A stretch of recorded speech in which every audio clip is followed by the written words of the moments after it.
Alright, so today I'm going to do a 10-minute lesson on the blues. I'm going to start with the scale. So I'm basing everything I'm doing today around the note E, which is the string 6. That's the lowest note on the guitar if it's tuned in standard tuning, by the way.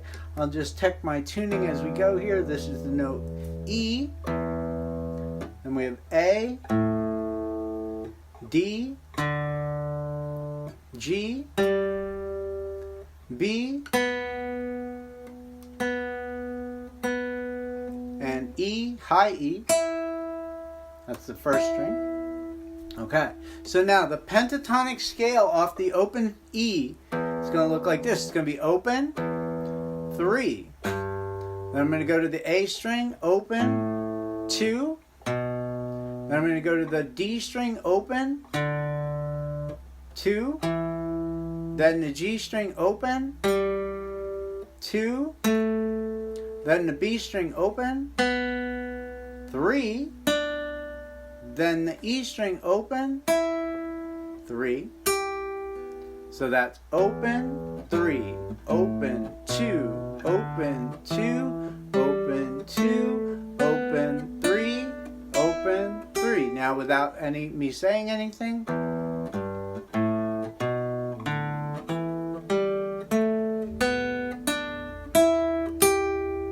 Now I'm going to add in what sometimes it's referred to as the blue note or the diminished fifth.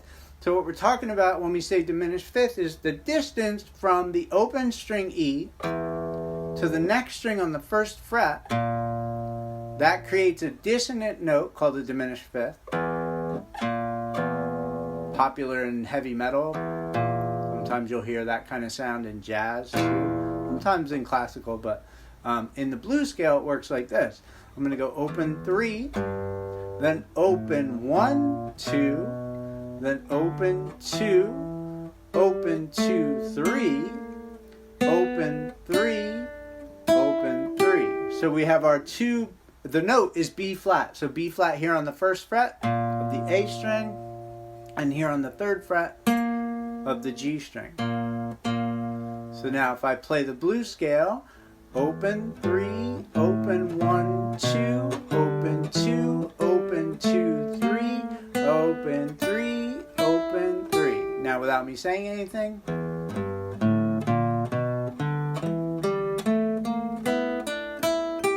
Maybe with a little rhythm.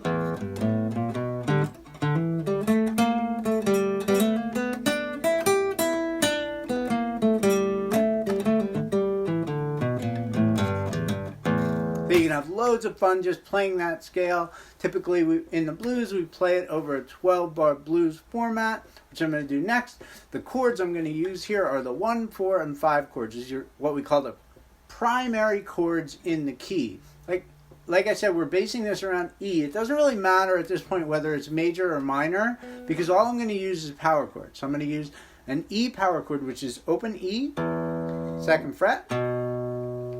Then I'm going to go to an A power chord, which is open A, 2nd fret on the next string. Then I'm going to go back to E. Then I go back to A.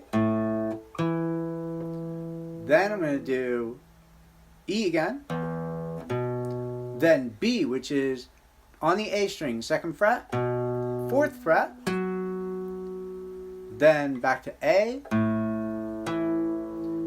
And then back to E. And the very last chord, measure 12, is going to be B. So it's going to sound like that.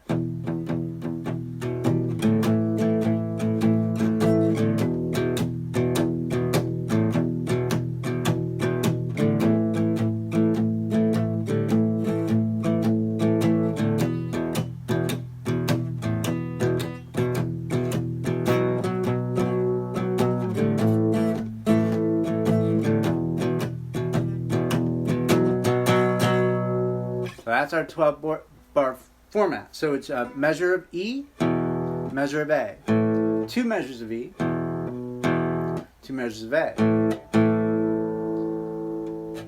then back to E, then B, A, E, B. So now I'm going to add in a shuffle. So what I mean by a shuffle is instead of just playing that second fret, I'm going to play 2. By the way, I'm using a swing rhythm, which is a long, short pattern. So it's long, short, or a divided triplet, right? Now I'm going to add in the 4th fret. So instead of just playing 2, I'm going to alternate back and forth between 2 and 4. So I'm going to have to A, back to E. I'll stay there.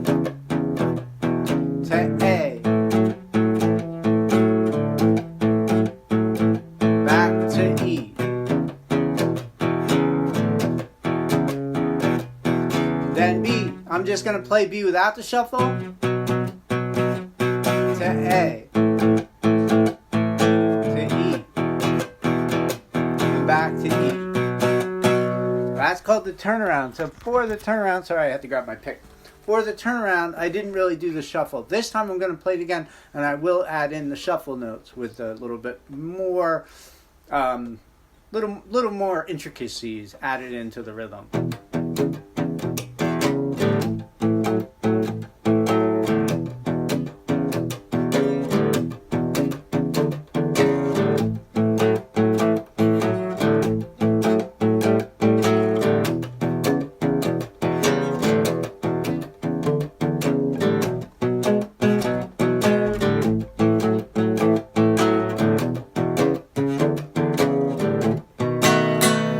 A B7 chord in there. So if you're not familiar with this chord, starting on the A string it's fret 2, then on the D string fret 1, then on the G string fret 2, open B, and then pinky is on fret 2 of the high E string. So it sounds like this. I like to end the 12-bar blues that way rather than just doing that. I just think it sounds a little cooler, especially if I'm using an electric guitar or an acoustic guitar, which I'm using today. So I'm going to play that one more time.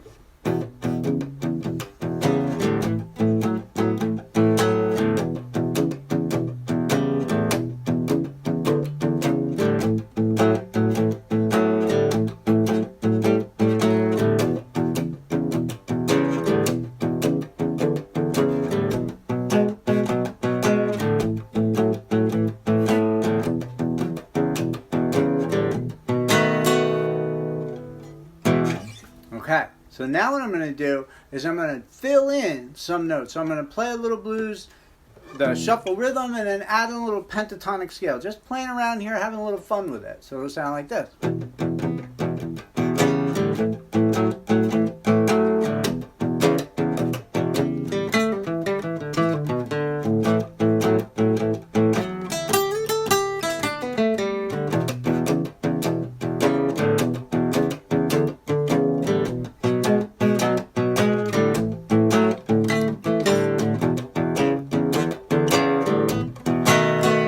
There's tons and tons of variations. One I know some of my students like to use this little walk down. Oh, sorry. That's a fun one to play around with, or like pentatonic triplets descending. For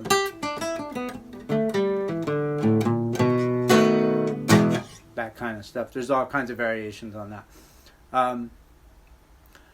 Just for the last minute, I'm going to just play it and let you kind of just practice playing along with it until the end of the video. So here we go.